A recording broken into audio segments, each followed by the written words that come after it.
And we are live. Oh, we're live! Yay! I never ever can get that right. Welcome everyone back from another amazing block. That was block number 3 at the 2014 Unofficial Google Plus Film Festival, also known as UGPFF. And we have a lot of the filmmakers with us right now that are joining us from different locations around the globe. Last night we had a big LA night, and tonight it looks like we have a lot of, well, at least 2 people so far from New York. Yeah, that's a lot. So I'm first going to introduce everyone and have them just say their name and what film they're associated with, and then we're going to take some questions from people. And again, just to remind you, you can send your questions into us at any of these websites below. G+, Facebook, YouTube, Twitter, and you can put in a comment too. But whatever you'd like, send it in, and we'll see if we can get some of the filmmakers to answer those questions for you. So we'll start with Hunter. Tell us a little bit about you, Hunter, and where you're coming to us from, and your project.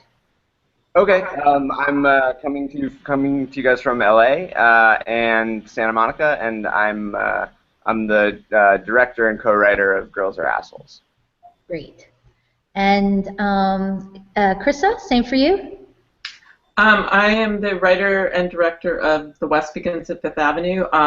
Actually, co-writer, co-director. My co-writer, co-director Donald Gray is not here, so it's just it's a co-production between the 2 of us.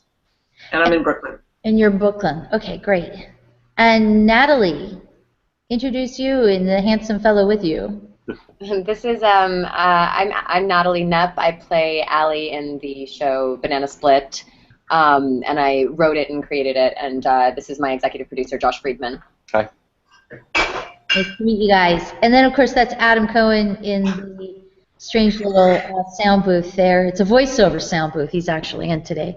Thanks again, you guys, for joining us. I know there's a few other people that'll be joining us any minute.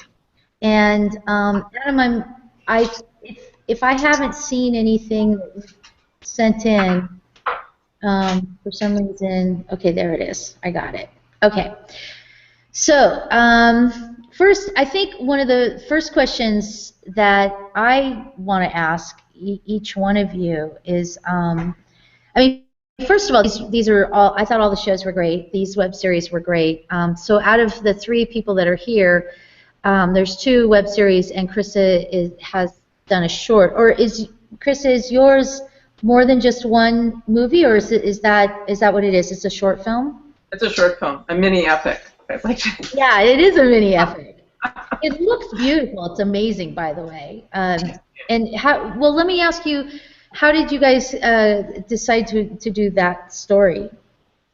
I think we've been interested in it for a long time. The whole myth, or I mean, I guess it's sort of apocryphal history that Billy the Kid grew up in New York City on the Lower East Side and then went out west. And we just were sort of steeped in the, we'd read a lot of Gangs of New York and just read a lot of history of that era, and we just wanted to try to sort of recreate that early period in his life, the part that you never see in, the films about his career as an outlaw. So. Great. It's great. So, as far as, now have you done, is this your first short, or have you done many other projects prior to this? I've done 3 shorts. This is my, 3rd short, and I've done a documentary, an hour-long documentary about surfing in Rockaway Beach in Queens. So, okay. Yeah. But yeah, this is my 3rd fiction short. Okay. It's yeah, I really did love it. I think it just looks amazing. Oh, this was my question. Why did you decide to do to approach it from a silent film aspect? Because it's a period film, and I think it's really hard to capture the feeling of the past when you have people talking. Like the minute people open their mouths, often that illusion is destroyed. And we sort of wanted, Dawn and I really love early cinema, and we were very influenced by some of the films that were shot in New York at the turn of the century before there was a Hollywood, when people like G.W. Griffith were shooting on location in New York City and in New Jersey. Specifically a movie called Musketeers of Pig Alley. That's a short film that he did that was sort of like the first gangster movie made in New York. And a lot of the gangster tropes that you've seen ever since then have come out of that film.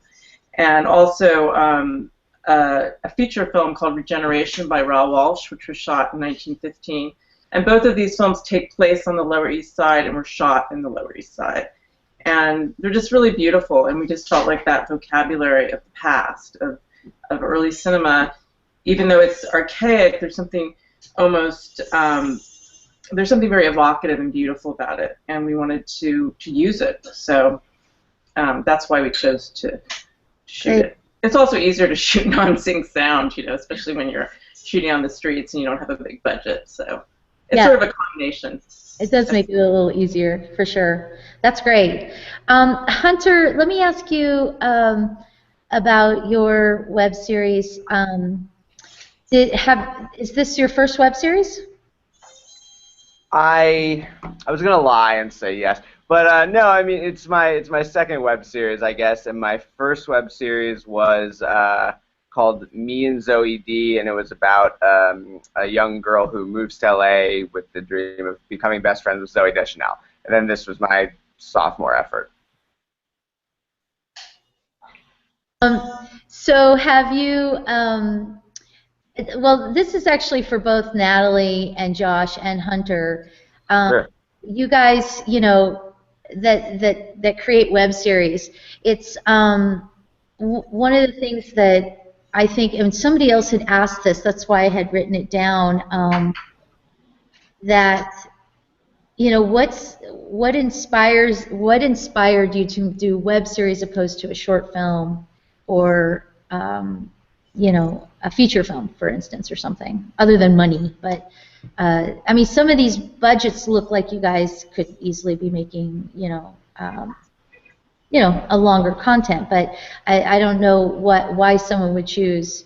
And this comes up a lot. Why do I get this question a lot? Why do people choose to make web series instead of films or short films, I guess?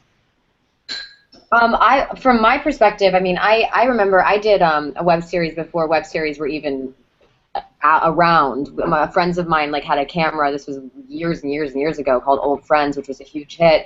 And then, you know, when the digital world really started taking off, you know, I work in, you know, network TV and film, and it's just not the same as creating with your friends. So we had worked on Gossip Girl together, and then later Damages, and then another film last summer, and he like had read my scripts that I had written, like, you know, just silly things, and he was like, why don't we do this?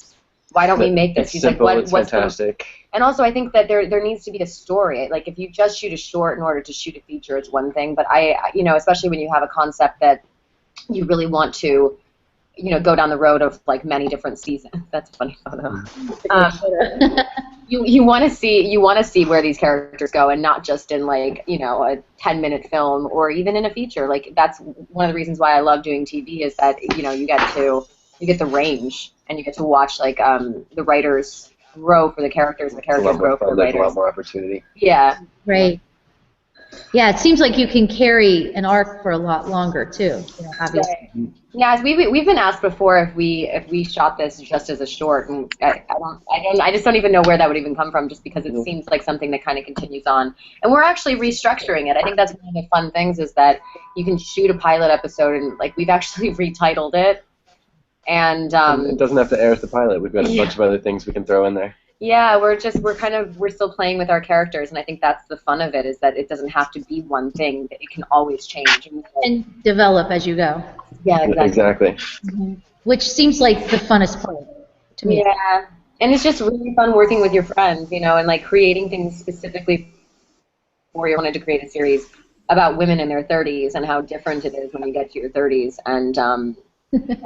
And I really want to explore that. I want to explore it with the people who are going through kind of like the same thing as me. Well, and speaking of, doing it as a collaboration, I mean, as we all know that what we're all doing is the projects that take a huge amount of collaboration. And so one of the other questions that I've always had is, how do you discover members of the team? And how do you keep the relationship strong between your team? This goes out to everybody. Anyone can chime in. Hunter, how about you? What did you say? We missed it. It was You just. Oh, okay. Can you hear me now? Yeah, perfectly. Okay. I was saying, because it's such a collaborative effort, and we were talking about how, you have fun working with your friends and you get together with a certain number of people. How do you discover these, the members of your team that you end up working with regularly, and how do you keep the relationship with them, strong?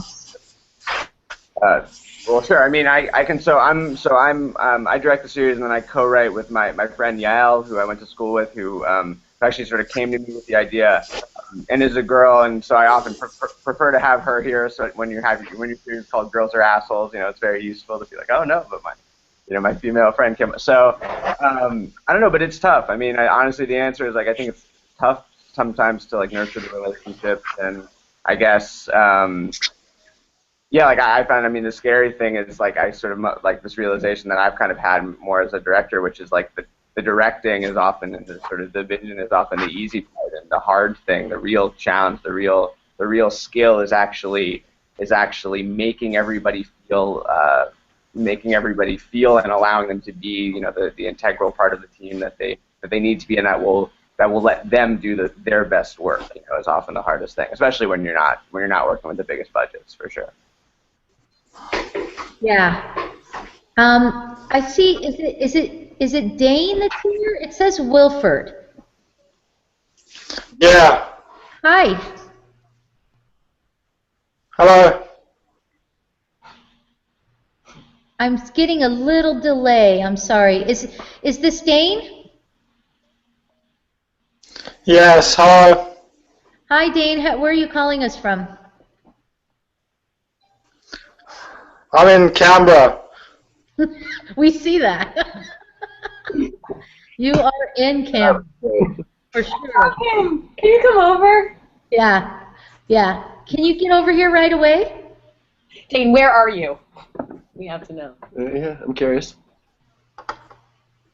I'm still in Canberra.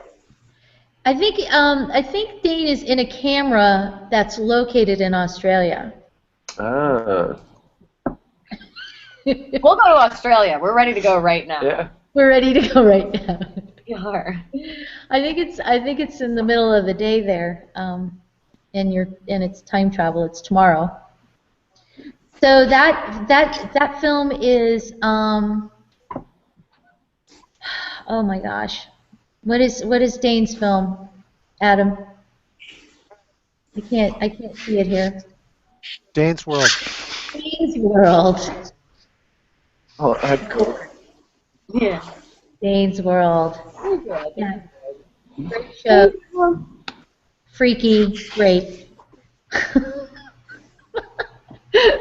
So, well, my question then to all of you guys is,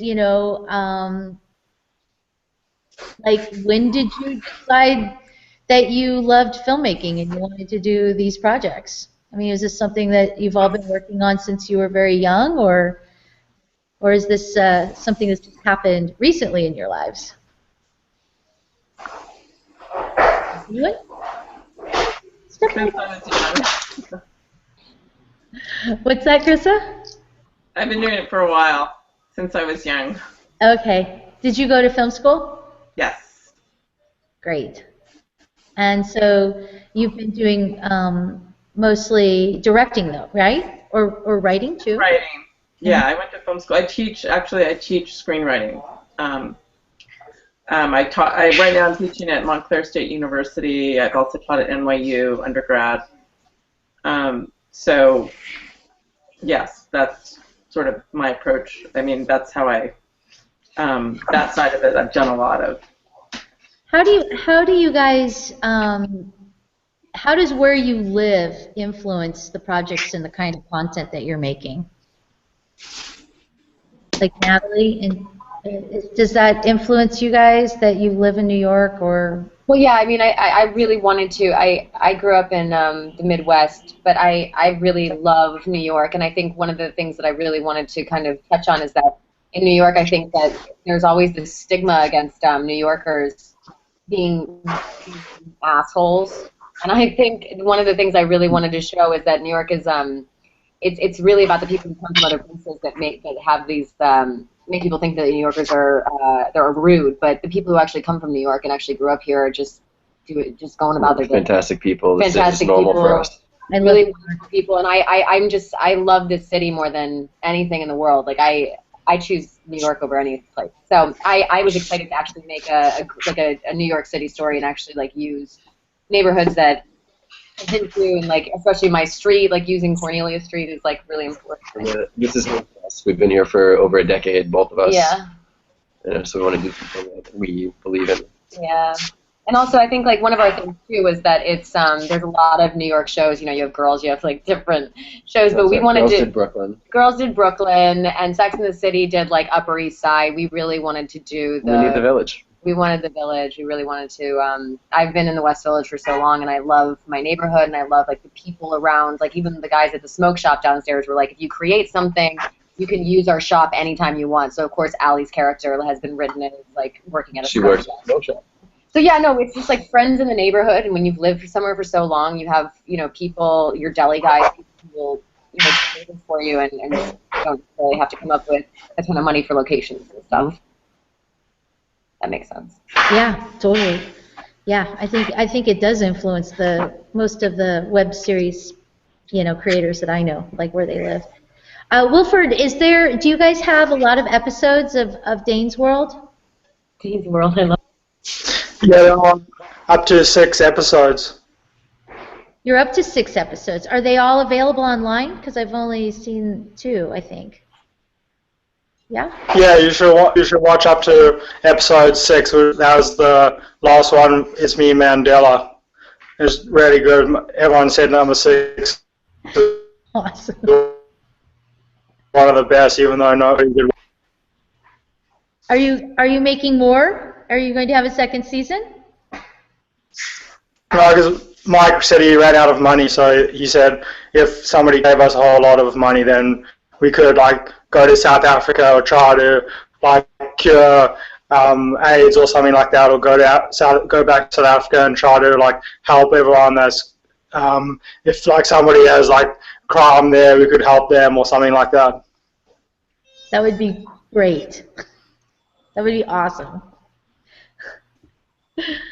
Well, I look forward to watching the rest of them. I think they're great. I love that show. So, and have you done other projects? Are you also a director yourself or a writer? Well, I did write most of episode 2, The Boy and His Dad, and then I told Mike to direct it, so that's why I said like we should tell everyone that we both directed it. Great. Are we? I'm getting this weird delay. I'm sorry, you guys. I think it'll clear up in 1 second. I'm looking to see if there's other questions. Adam, did you have? Oh, here they are. Here they are.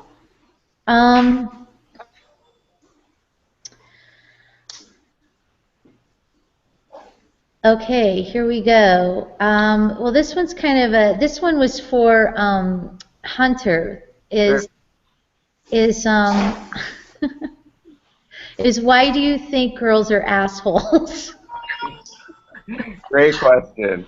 I mean, yeah, to be honest, the answer is sincerely we don't. I mean, I totally understand why there would be confusion, but the point of the series definitely wasn't ever to say that girls are assholes. It was more like these girls are assholes, but that seemed like a clunky title.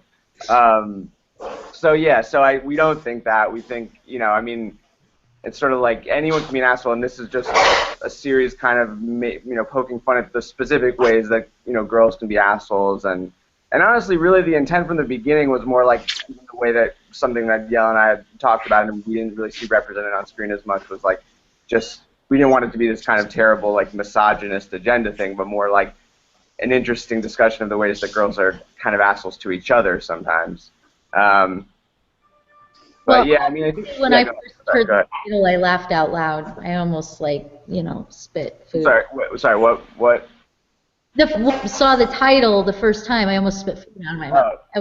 It's so interesting. Yeah, I'm very glad. That makes me happy, and we do get a lot of mixed reactions certainly. And I have noticed sometimes it's in a way it's a bit of a generational thing. Like I say it to somebody, and it's like funny sometimes because when I say it sometimes to younger people, they think it's funnier because it's kind of like maybe our generation, just the way we use the word asshole. Like we don't call girls assholes, so it's like a funny. There's like this kind of difference, but like to my mom just thinks it's like a terrible. It's like as if the title was "Girls Are Bitches" or something like that. That's the way she hears it, and so she was like, "What are you thinking?" I think as a producer, I think it's excellent and great marketing. Thank you. Yeah, I mean that's our goal. So it's a double-edged sword certainly, but yes, we're sticking by it now.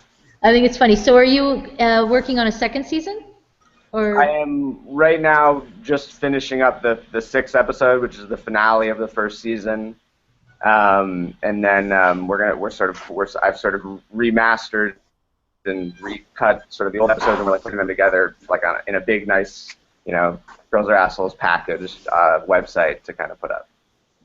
That's great. So, well, I'm going to ask all of you where people can see the rest of your content. You want to just do a shout out on that, Hunter, of where people can go? Send us to a website or something?